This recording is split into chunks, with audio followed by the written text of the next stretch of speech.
John Carpenter's The Thing. I won't be going into spoilers at first, just in case you're yet to see this classic.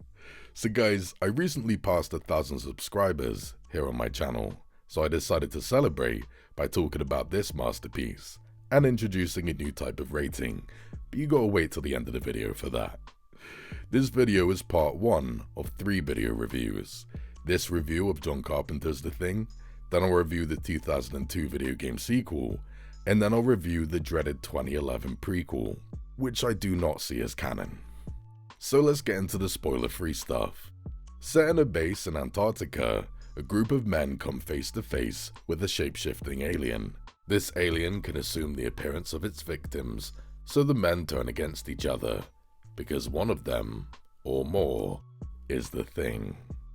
So The Thing came out in 1982 and serves as an adaptation of the 1938 novel Who Goes There and a remake of 1951's The Thing from Another World. This film was much more faithful to the novel than the first film was, but it still took inspiration from that film, whilst adding its own ideas. Sadly, The Thing was poorly received upon release. Some blame the fact that it came out during E.T.'s release, but I don't get that. I love E.T., but E.T. is not as good as The Thing, I'm sorry. But The Thing eventually got the respect it deserved, and now, its influence is ubiquitous. If you've seen any film post-1982 that deals with paranoia, you've most likely seen something inspired by The Thing. The Mist, for example, was absolutely influenced by it, and it's no coincidence that you can see the poster of The Thing in the background during the intro. Also, It, Chapter 2. This head grows a load of legs, and... You gotta be fucking kidding. In John Carpenter's The Thing... You gotta be fucking kidding. Awesome. But the most noteworthy example is Quentin Tarantino's The Hateful Eight. The characters are trapped in the cold, none of them trust each other, both films star Kurt Russell, and Ennio Morricone composed the soundtrack. He also composed The Thing. And if that wasn't enough, an unused song from The Thing's soundtrack, called Bestiality, was used in The Hateful Eight. So yeah. And despite the army of films it inspired, The Thing is still considered to be the top dog. I concur. It's not only possibly my favorite horror film, it's one of my favorite overall films, easily in my top 10, and it goes way deeper than the practical effects. Paranoia is woven into the fabric of the runtime. From start to finish, the sense of dread never lets up, and Ennio Morricone's iconic score accentuates that. Even though this film is very much about body horror, the gore is mainly the effect of the Thing shape-shifting, not humans being torn apart. That's so unique for body horror. There's a significant lack of horror tropes, no false jump scares, token characters, or cliched horror characters making dumb decisions. And the Thing itself? I can't bring myself to say it into this microphone, so I'll use a clip of something I said on my friend's podcast. Don't hate me, I can't help it, man. I think this alien is scarier than the Xenomorph, I'm sorry. Oh no, I'm sorry, look. This is the reality of it, man, for me. Yeah, I meant that. The Thing might be my favorite villain in any film ever. But what stands out the most to me are the mysteries. Some answers you get, some you don't. But both methods work. You get just enough ambiguity to cause discomfort. And the clarity you do get still requires you to put the pieces together because the film doesn't baby you. And sometimes you won't even know those pieces are there until subsequent watches. And that is the coolest part of these mysteries. The film is structured to mimic the actual Thing itself. You think you're looking at a straightforward film, but a completely different film is looking right back at you. It's genius and gives me goosebumps.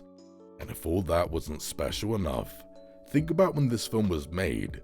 A film with this many mysteries made today would be constructed specifically to get fans debating each other online. But Bill Lancaster wrote The Thing in the late 70s, early 80s, pre-internet. The most he could have hoped for was fans theorizing on a couch in front of the TV. But now, The Thing is one of the most discussed films on the internet, Lancaster never could have guessed nor planned for that. The subsequent online response was an accident, an organic response to a brilliant script that evokes conversation. A testament to Lancaster's talent, and I can't believe this is one of the few screenplays he wrote. Just wow. Now, that's not to say The Thing is perfect, no film is, so I will be critical when I feel it's needed. But the flaws are too small and infrequent to matter. Either way, check it out if you haven't and see how you feel. For now, let's get into the spoilers. So, let me quickly get nostalgic and tell you about my first time seeing The Thing. It would have been early or mid-2002. I was 10 years old. I came home from school to find a DVD copy of The Thing on the table. My mother had just bought it. The iconic poster haunted me, the badass tagline intrigued me, a shape-shifting alien sounded cool, and I was a big Kurt Russell fan. I had to see it. So nighttime came. I went to my bedroom, put the disc into my PlayStation 2, and pressed play. The problem was, my mother went out for a few hours, so I was alone in the house that night. Jesus Christ, I was bloody scared. I kept pausing the film to call my mother on the phone to mitigate the fear. "Where the hell are you? The dog's head just exploded." The film eventually ended, and I had no clue what I had just watched. I was far too young to put the pieces together, so I couldn't see the complete image. I got certain parts completely wrong, like the frozen body with the blood dripping down the arm, turning into icicles. I thought they were alien tentacles. I thought this body was The Thing. And even worse, the block of ice. This image tells us that the previous camp found The Thing buried in the ice. They dug it up, brought it back to their base, and it busted out of the ice block. But I didn't get that. I thought that this perfectly rectangular hole was a bed The Thing made for itself. And as it slept for 100,000 years, the bed did not once fill up with snow or ice. And then The Thing decided to make itself another bed for it to freeze in. Indoors. Yikes, I was 10, shut up. The point is, I was lost. But as lost as I was, I had never seen anything like The Thing before. Something about it gripped me. Even though it made falling asleep very difficult, I mean that sincerely, I couldn't stop rewatching it.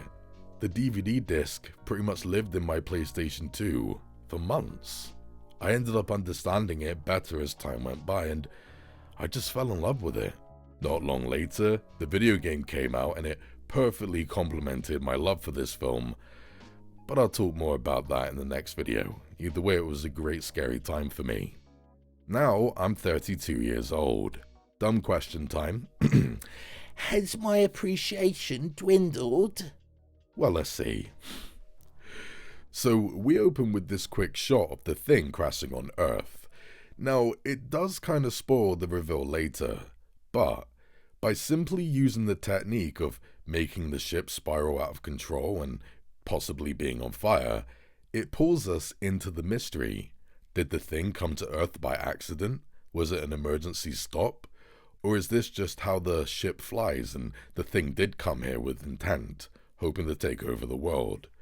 The prequel had a deleted scene which tried to explain this intro, but I'll get into that when I review that film. Either way, what a brilliant intro. From there, we're introduced to Outpost 31, the perfect setting for a horror film. The first thing to notice about our protagonists is that they're all male.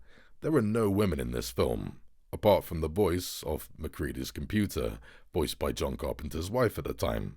Bishop to knight 4, knight to rook 3. And believe it or not, this was during a time when having no women actually made a film progressive. Horror films usually had the quintessential final girl at the end, so you already know you're in for something different here. These guys aren't too well developed, admittedly. We don't get to learn much about them, nor why they're even at this base in Antarctica, but they're still extremely likable and relatable.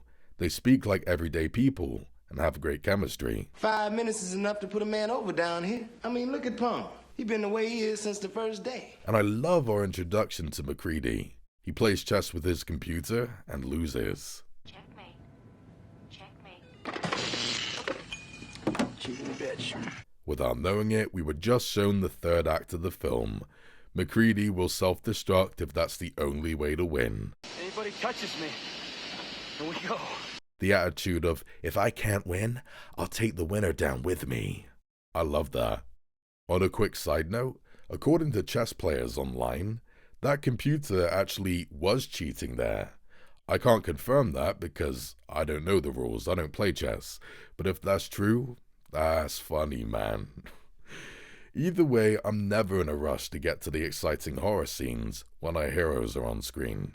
In fact, I adore the scenes in between the horror scenes. They're riddled with mystery and puzzle pieces, and upon rewatch, you see just how many of them you missed. You see, in the beginning, we see these two Norwegians chasing this poor dog, trying to shoot it and blow it up.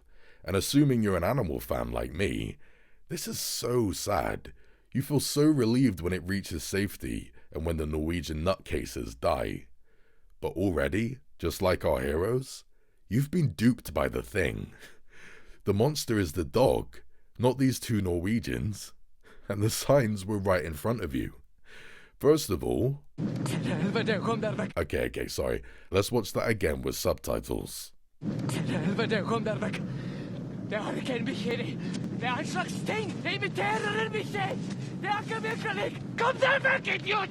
The twist was literally being told to you, but you had no clue, unless you speak Norwegian, of course.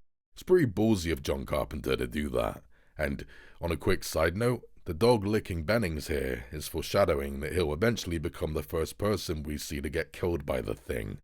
Look at it, man, it really wants him.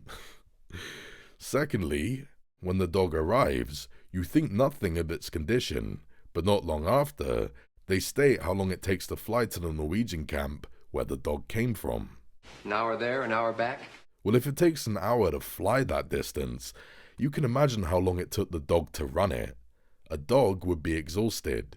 This dog isn't even panting. And you probably didn't notice. Holy crap. You also probably didn't notice just how aware this dog is when looking at them. It's so... there. Look at how it slithers its way through the door and then assimilates this guy. You thought it was just a cute dog saying hello, but oh no. And I especially appreciate how John Carpenter went about this shot. He ensured that no one would be able to work out who this guy was, so he used a random guy to be the Shadow Man. Such great directing. But here is what makes this dog element so layered. It shows you the thing's deadliest move. It turns these humans against each other. The Norwegian accidentally blows up his friend when trying to kill the dog, and Gary shoots him in the head, thinking that he's crazy. And unless you're a psychopath, you thought the same thing. You wanted these Norwegians to die and for the dog to be safe. Already, in just the intro alone, the thing has turned you, the audience, against your own species. All because the thing managed to make you feel sorry for it. Both you and the characters are controlled by invisible strings.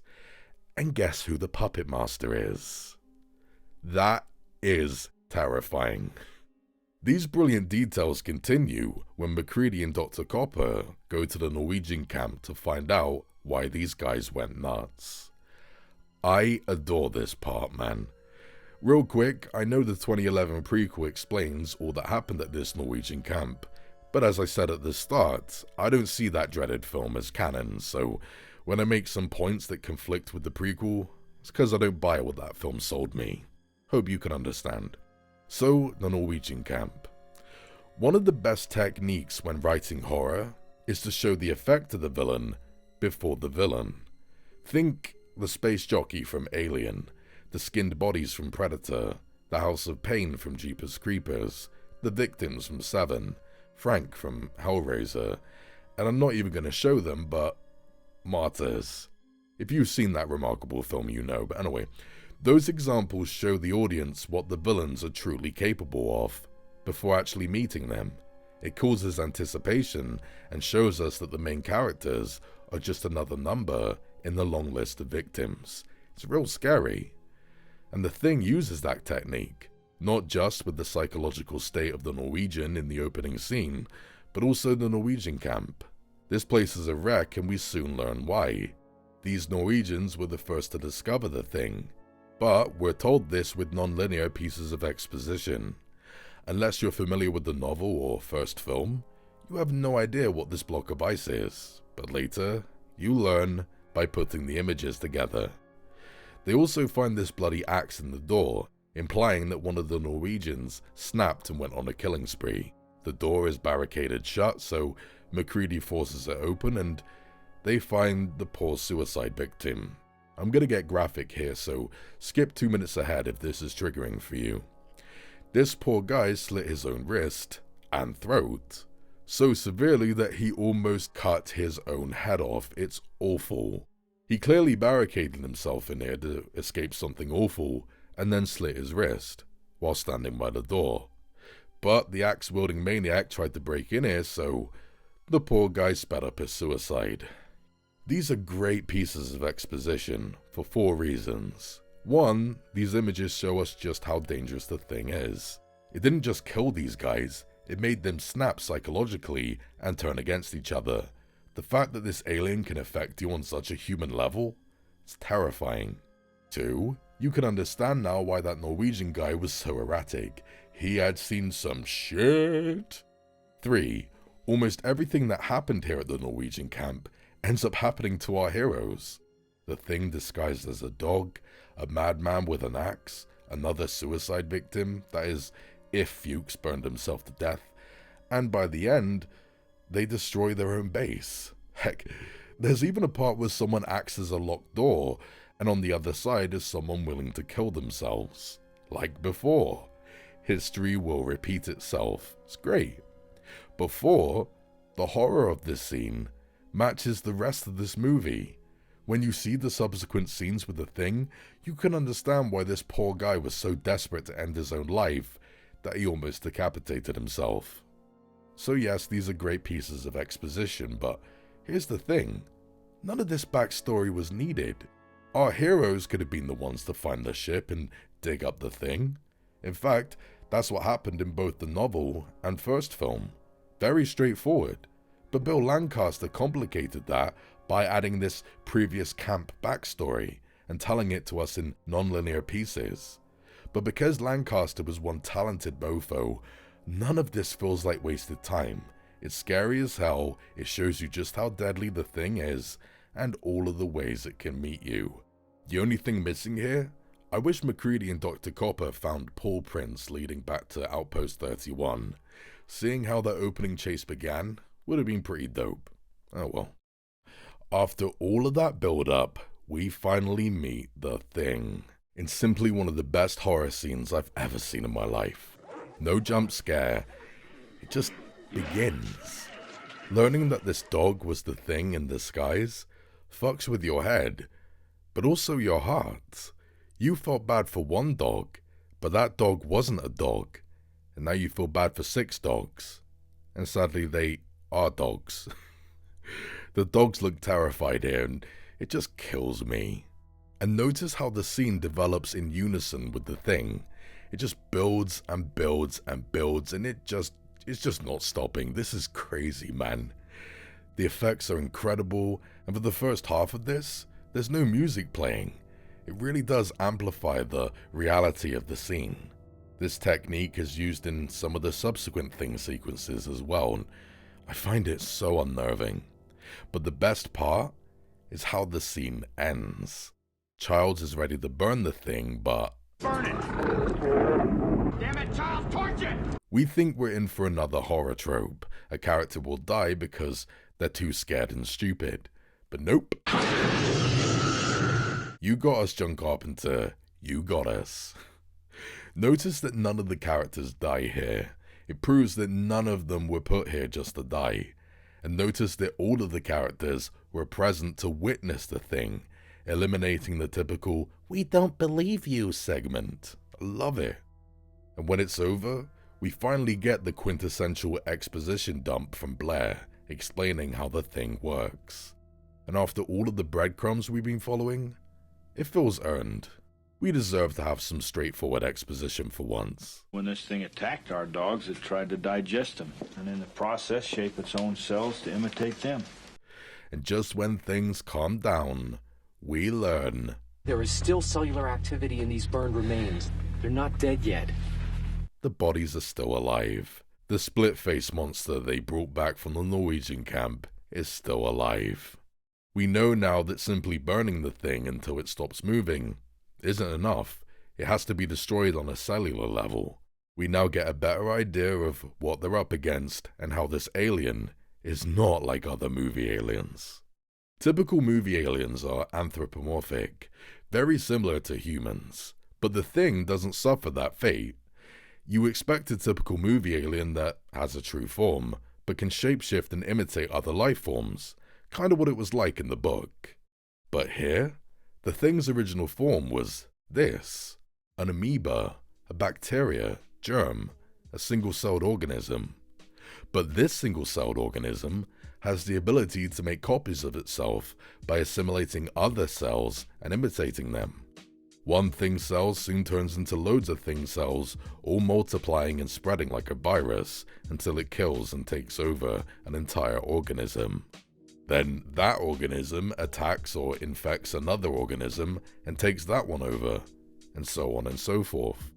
So this isn't one thing, it's trillions of them, microscopic thing cells in one body, all working in unison. Every piece of it is a whole, its own individual. There's just a hive mind connecting them all. That's why when this body is set on fire, the head detaches to save itself. It's a load of thing cells disguised as a head, trying to survive. Like, these aren't human organs, it's an army of thing cells imitating human organs. But it's hard to tell because the thing imitates its prey perfectly, even down to a cellular level. It can look like you, sound like you, and even smell like you. Ergo, the dogs didn't sense that something was off with this dog. It also absorbs your knowledge and memories, hence why it can speak and understand English. And it clearly learned how to build and fly a spaceship after assimilating an alien that knew how to do so. So, pretty much, the thing isn't just another alien. It's actually a conscious virus from outer space. It's not a single entity, it's trillions of entities. That's why the only way to kill it is to destroy it on a molecular level. Fires, explosions, and I'm assuming acid and electricity would do the job too. In fact, they used electricity in the book and first film, so I guess so. Also, the thing has no true form. It can only look like its victims, and that's why it looks like a mess here. It's pulling from all the life forms it's assimilated, a weird cocktail of multiple extraterrestrial species, a tentacle from one alien, crab-type legs from another, spider-type legs from another. You get it. Even when it's fully appearing as a human, you're still looking at its victim. This was a person it killed and imitated. It's scary as well as sad. And the thing can assimilate its prey in different ways. The most obvious way is to consume you, but it can also infect you like a zombie, like when Windows quickly began changing after getting bit. But the most discreet way is to secretly infect you with its DNA. Like, if just one thing cell gets in your food and you consume it, it will slowly kill you and take you over without you knowing. And I'm not too sure if we actually see this method. I'm referring to the character, Norris. We see him having chest pains, and then he seemingly dies of a heart attack. Dr. Copper tries to resuscitate him, but Norris is the thing. Some fans think that Norris had heart problems as a human, but when the thing assimilated him, it also imitated his failing heart. So this is the thing in pain. And when the body fails, all of the thing cells remain alive inside. The defibrillator hurt them, so they had to get defensive. It's an intriguing idea, but I actually never took it this way. I always thought Norris was infected, but didn't know it. Like this? I thought that was him in pain because he could feel the thing cells attacking and assimilating his DNA. Then it eventually kills him, but it looks like a heart attack. I don't know, I could be wrong, but it is a scary concept regardless. I mean, imagine if just one drop of the thing's DNA landed in the ocean. The world will be over. That concept could make a terrifying sequel actually, but I'll talk more about that idea in another video one day. Either way, the thing is one dangerous motherfucker. But, despite how deadly it is, I've got to be honest, the thing is not the most efficient killer. It still has limitations. When shapeshifting, it's often pretty slow, especially when attacking its prey. But there's a good diegetic reason for it to be so slow. Shapeshifting is clearly difficult and tiring for the thing, maybe even painful. I mean, just after imitating Bennings, it couldn't even stand, let alone fight. All it could do was scream in hopes of scaring away the humans. And some of the thing's formations are pretty useless, but I think that's due to some type of miscommunication between the trillions of thing cells. They're all panicking as they try to survive, so the useless formations make sense to me. And surprisingly, these limitations make for a great monster. They don't make the thing any less formidable or dangerous, hence its body count, across the universe. The slut. But also, we as human beings are limited, so the thing's limitations make it feel real to us, and the more real the monster feels, the scarier it is. So I'm glad it can't just do anything. The thing's limitations help bring it to life. I'd love to know how Bill Lancaster came up with this idea, turning the thing into a space virus. It's mental. I thought he drew inspiration from the AIDS virus, but apparently he didn't, so who knows. But I'll never understand how the studio didn't interfere with his vision. It definitely complicated the filmmaking process. You see, if Lancaster used the book's version of the thing's true form, Rob Bottin and his effects team wouldn't have struggled so much with the practical effects. They would have been able to just create one suit or puppet of this true form, and they'd be able to reuse it for different scenes. But because of Lancaster's virus concept, they couldn't reuse any of the effects. They had to constantly adapt with the thing and switch up their techniques, constantly building new designs. The result is some of the best eye candy we will ever see in a film. The practical effects are a marvel. The legendary Stan Winston predominantly made the dog thing, but the rest of the effects were made by Rob Bottin and his effects team. And Bottin must have been one precocious motherfucker growing up, because he was only 23 when he made these effects. What have I done with my life? The reason I think I am so successful at such a young age is I was taught by one of the best special effects guys in the business. His name's Rick Baker. He won the Academy Award this year for American Werewolf. And also I'm a real ambitious guy. And because there was no true blueprint to follow, he had to come up with his own way of making these effects. Melted plastic and bubblegum, all disgusting guesswork. I mean, some of these effects were literally designed to be destroyed. When you see the thing separating like this, parts of the puppet are actually breaking, and it's designed that way. After a take, Bottin had to rebuild it all. This chest device here is actually ripping up the skin. And it's also a dangerous mechanism. It's actually destroying these arms made up of wax bones, rubber veins, and gelatin.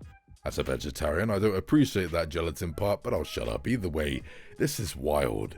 So, considering that Bottin kept this up for over a year without taking a single day off, and that everything sequence required a new technique, and a lot of it kept going dangerously wrong. The whole room goes into this huge fireball. Months of work preparing for this moment was just blown to bits in just a second. I'm not surprised he ended up in the hospital due to exhaustion. A year and 5 weeks without taking a day off, I ended up in the hospital. Thank God he was so young. Either way, his hard work shows. So much, in fact, that you have to pause the film to take it all in. Like, when the dog thing splits up and this weird flower pops out, it's meant to be a load of dog tongues and dog teeth. All of that imagination and effort for a second's worth of screen time. I wouldn't do it, If I work that hard, I want people to see and appreciate my shit, man. I also appreciate the tongue on the left hitting the dog's face and nudging it. Also, the dog's upper lip is slightly moving. Really does bring the image to life. And also, the head on the floor, it uses its tongue to pull itself away from the danger, right? You'd think that Bottin would make it easy by just having one long tongue, but no, you can see its human tongue moving around to the side as it uses the longer tongue. Good lord. I also only just noticed that the dog hanging out of the chest has a weird human eye on its right side. And it's fucking blinking. So many crazy details, man. I can't imagine the pain of making all of this. But, I will admit, some of the effects do look a bit dated here and there. And those pieces of ceiling that don't fall to the floor always distract me. But the rest of the effects exemplify the worth of practical effects, not just because of how they look, but also how they perfectly delineate the intricacy of the thing. Combining all of these factors together, The Thing just might be my favorite movie villain of all time. On a quick side note, there are other effects outside of The Thing that look incredible as well. How they made the opening title sequence was great, but the spaceship flying? They wanted to add these flashing lights to help bring it to life, so they had to use a specific plastic that could withstand the heat of the battery inside. Probably hundreds of hours of work for 5 seconds of screen time. Love it. But my personal favorite is the crashed spaceship. This is actually a pretty convincing painting brought to life by the moving cloud shadows added in post-production. Look at this. Oh, we're so blessed today with CGI. That must have been so hard to do. Fair play to them. Anyway, back to the film. So the heat rises. Blair goes crazy, they all turn against each other, and one or more of them could be the Thing. So they try to take control of the situation with a blood test to see who's the Thing. But Somebody got to the blood! What? the Thing sabotaged it. Somebody opened it, closed it, and then locked it. Great. The debate then goes to who had the key. And I got the only key. Somebody could have lifted it off me. Oh, come on. That key ring of yours is always hooked to your belt. A paranoid Windows runs off and arms himself. Put that down. No. It seems random, but there's a detail here most of us missed. I certainly did. Earlier, when Windows found Bennings being attacked by the Thing, what was that in his hand? Windows had Gary's key. Then, listen for it. He dropped the keys, and whoever was the Thing, maybe Palmer, picked them up. Great. I don't know why he had Gary's keys. Maybe he stole them, maybe Gary lent them to him and he forgot. Either way, maybe the reason why Windows armed himself here was because he feared they'd think he was the Thing, the one who unlocked the fridge and sabotaged the blood test. Put that down. No. Wonderful. Bueno. I'm clapping away for the mic to not piss you guys off. Guys, I only just noticed this on my latest watch. God damn. And I love the part where they find Fuchs's burned corpse. We never learn how or why this happened, but it adds to the fear of the unknown. It really does get me scared just looking at him like that. Why would it burn him? Flare! Maybe he tried to burn it. Maybe he burned himself before it could get to him. And what follows are some of the most masterfully constructed scenes I have ever seen. First of all, the following Thing sequences are phenomenal. The Norris Thing is one of the best jump scares of all time, and the stretched neck and spider head effects are just at the top of their game, man. I love how McCready actually learns from these events. He won't let them put the fire out so soon to ensure the Thing's demise. And that Norris Thing inspired him to come up with his own version of the blood test to see who's the Thing. The hunter becomes the hunted. It's an incredible sequence. When a man bleeds, it's just tissue. The blood from one of you things won't obey when it's attacked. It'll try and survive. Crawl away from a hot needle, say. Almost instantly, we get another horror sequence. Look at this. They're tied down with the thing, and this is why sweat glands exist, man. But the smaller scenes surrounding those horror sequences are honestly even better to me, because you can feel the thing's intelligence and manipulation. Check it out. Knowles and MacReady go to explore MacReady's shack. Why? Because when I left yesterday, I turned the lights off. But his lights are on. So they check it out, but only Knowles returns. He found MacReady's shredded clothing in the shack. And considering that the thing rips through your clothes when it takes you over, what else could they think? MacReady? He's one of them. But it's clear the thing just planted the clothes, so they turn against MacReady, even leaving the lights on to lure someone in and find them. And it worked. Anyone messes with me and the whole camp goes, "You asshole." You'd have done the same thing. Don't argue with him. Now MacReady has to prove he's human whilst fighting off the thing and his fellow teammates, even killing Clark in self-defense. And after all of that chaos, we learn that Palmer is the thing. It's a great surprise, but upon rewatch, we can see the signs that were right in front of us. First, the foreshadowing. Palmer is clearly in conflict with Windows. You and Windows check the inside. I ain't going with Windows. Fuck you, Palmer! And Windows, where were you? And Palmer, I told you to shut the door. And then he ends up killing Windows. Fuck you, Palmer! And also, the camera pans on Palmer's face when MacReady says, "We're gonna find out who's the thing." Oh, that's so jiggy, man. I love it. And when MacReady tries to come back from his shack, look at Palmer. Let's open it now. Why are you so damn anxious to let him in here? Because they're so close. Maybe our best chance to blow it away. The thing is pretending to be a human, willing to kill the thing. What? You asshole. You'd have done the same thing. Don't argue with him. Yeah, man, just relax. That's not a human trying to survive. Fuck. This is bullshit, Mac. Finish it, Palmer. They're dead, Mac. Oh, you ain't fussed about dead bodies, you lying dick.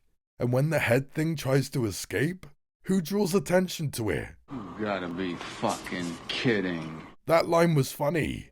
Now, it's scary. The thing betrayed its own kind to appear human, and we fell for it. It was probably him who planted the clothes in the first place and caused all of this chaos. And there he was, hiding in plain sight. What a cunning little bastard. When I first saw these shots, I focused on MacReady, Childs, and Clark's scalpel. Now, I only see 3 pianos on the left and the piano player on the right. Kaiser Sose has nothing on this chameleon. Also, I do wonder, why did Palmer not want to go with Windows here? I ain't going with Windows. I ain't going with him. I'll go with Child. Was it the thing just acting like a distrusting human? Was it trying to draw attention away from itself? Or did it want to be alone with Childs so it could quietly take out one of its toughest opponents? I don't know, it's probably nothing. But the fact that I'm thinking of all of these possibilities based on just a few lines of dialogue I ain't going with Windows. I ain't going with him. I'll go with Child. proves how layered the thing itself really is. I would never think like this with another movie alien. I'm in love with this film, man. Adding to these scenes is John Carpenter's direction. See, these 2 actors who played as things in disguise didn't actually know they were playing as things, not until they changed. So no wonder these actors managed to convince us that they were playing as humans. They thought they were playing as humans. It's great. And when you combine that with the fact that John Carpenter actually chilled these sets to make these actors actually cold, it's all such incredible directing. What an immaculate series of scenes, guys. Hey, Blair! You down there? We got something for you! Of course, the third act is great too. The idea of the thing secretly building a spaceship whilst our heroes are dealing with all of this makes my skin crawl. But then, the thing destroys the generator. 6 hours, it'll be 100 below in here. Well, that's suicide. Not for that thing. It wants to freeze now. Just wants to go to sleep in the cold until the rescue team finds it. It's the ultimate checkmate move, but, as we learned earlier, MacReady won't accept the receiving end of a checkmate. Without a whimper, MacReady, Knowles, and Gary go on a suicide run to save the world, assuming that the thing wants to take over the world. In other words, all three become great men. I love them. They go to the generator room to see if they can fix the generator, but... The generator's gone. Any way we can fix it? It's gone, MacReady. The fuck? That must have weighed thousands of pounds and the thing just picked it up and threw it away. But... it was bait. The thing knew they'd come down here to try and fix the generator, so it waited in the shadows. Prick. I hate those subtle signs of intelligence as it looks around, and those creepy thing noises as it assimilates Gary. Ugh. But sadly, some mixes get thrown in with the hits here. It is brilliant how Knowles ventures, and we never see him again. That is spooky as hell. But the fact that he saw this and chose to venture alone without telling MacReady? No, it's just too tropey.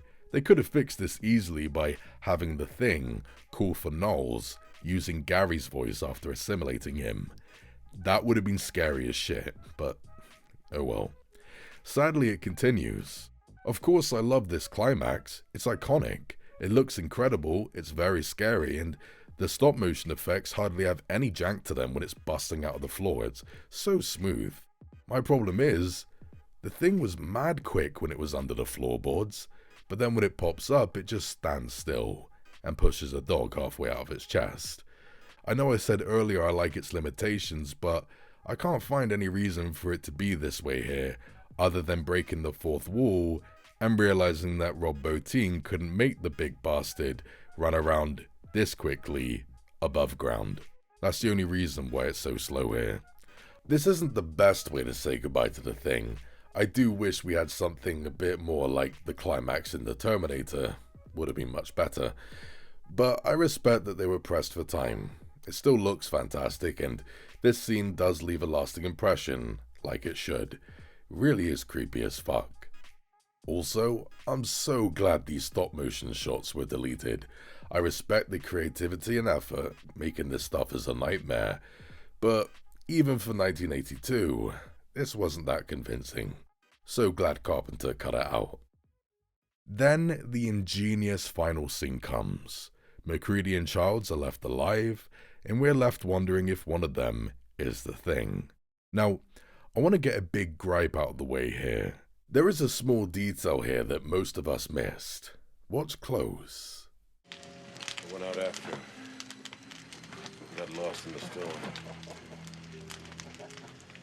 Did you notice it? Whilst Childs says, and got lost in the storm. Listen closely to the background. I went out after him.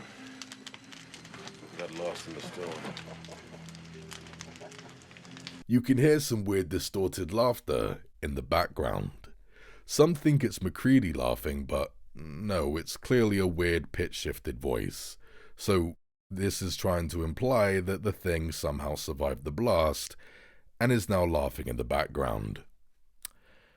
I hate this. One, it makes no sense how the thing survived this. Two, the whole point of this scene is to leave us wondering if the thing is alive or dead, but the laughter ruins that by stating it is alive. Three, the thing shouldn't be dumb enough to laugh out loud and risk alerting someone to its presence. And four, why would the thing laugh? It wouldn't express humor like a human. What the fuck? This is easily the worst part of the film for me. I can only get past it because I don't really think the thing is still alive and laughing there. I highly doubt this was in the script, and I haven't heard any of the filmmakers comment on it, so I just see this as a nudge and wink from the sound editor. A subtle Easter egg, made of digested chocolate. Moving on. So, who was the thing? Childs or MacReady? I've heard compelling arguments for both cases. They prove just how imaginative and dedicated the fans are. The theory for McCready is this. At the start, the dog licks Benning's face, infecting him. Then McCready gives him a whiskey bottle and he drinks out of it, contaminating the drink. McCready later drinks it and becomes the Thing. Here, he gives a bottle to Blair, but it was the Thing giving him a contaminated drink, which is how Blair became the Thing. When he tests his own blood later on to prove that he's not the Thing, did we ever see him draw his own blood? No, so this might not be his. It's a crock of shit.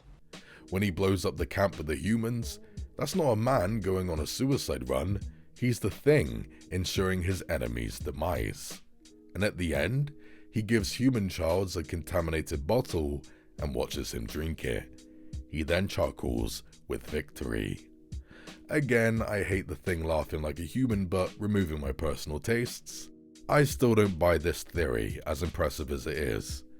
McCready was alone with Knowles in the shack for a while, but he didn't attack him. And he blew up the Blair Thing when there were no humans present, so McCready had no reason to kill it if he was the Thing. I think McCready is human. Charles, on the other hand, is a bit more debatable. When McCready speaks, nothing but smoke, but when Charles speaks, nada.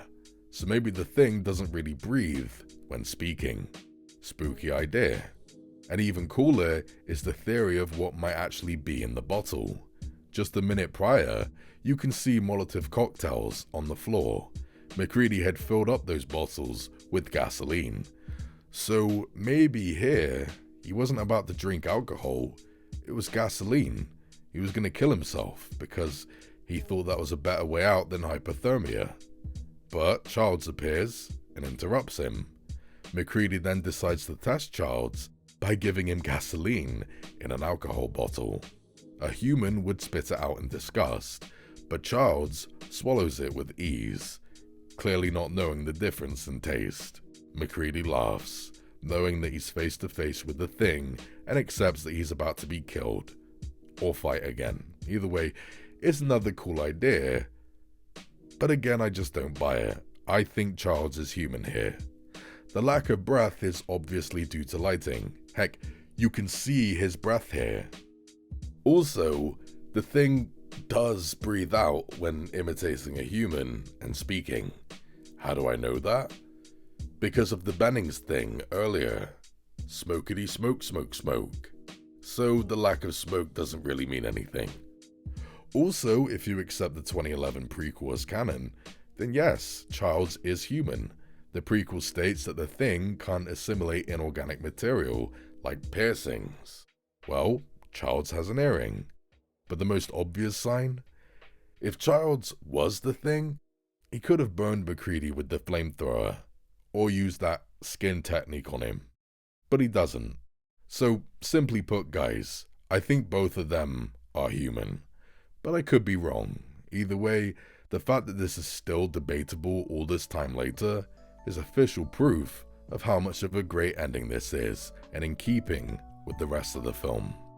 So, in the end, John Carpenter's The Thing is a shining example of why I adore film. It's a product of its time, but is also ahead of its time. It's still relevant now and has barely aged a day since 1982. It's scary, it's perfectly paced, and it has some of the most unique horror scenes out there. The mysteries are thought-provoking, the soundtrack is iconic, the practical effects are almost perfect, and the titular character is one of the most unique antagonists in any form of fiction. I'm stunned that this film didn't do so well upon release, but at least the world eventually woke up from whatever fever dream it was having. This film is an astonishing achievement from every angle, a genuine example of what true filmmaking really is. What a bloody masterpiece. I'm gonna give John Carpenter's The Thing an 11 out of 10.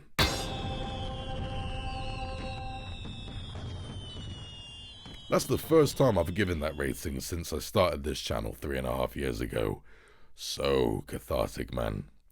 Up next is my review of the video game. Hope to see you guys there. Thanks for watching, guys. Stay jiggy. The badger appreciates ya.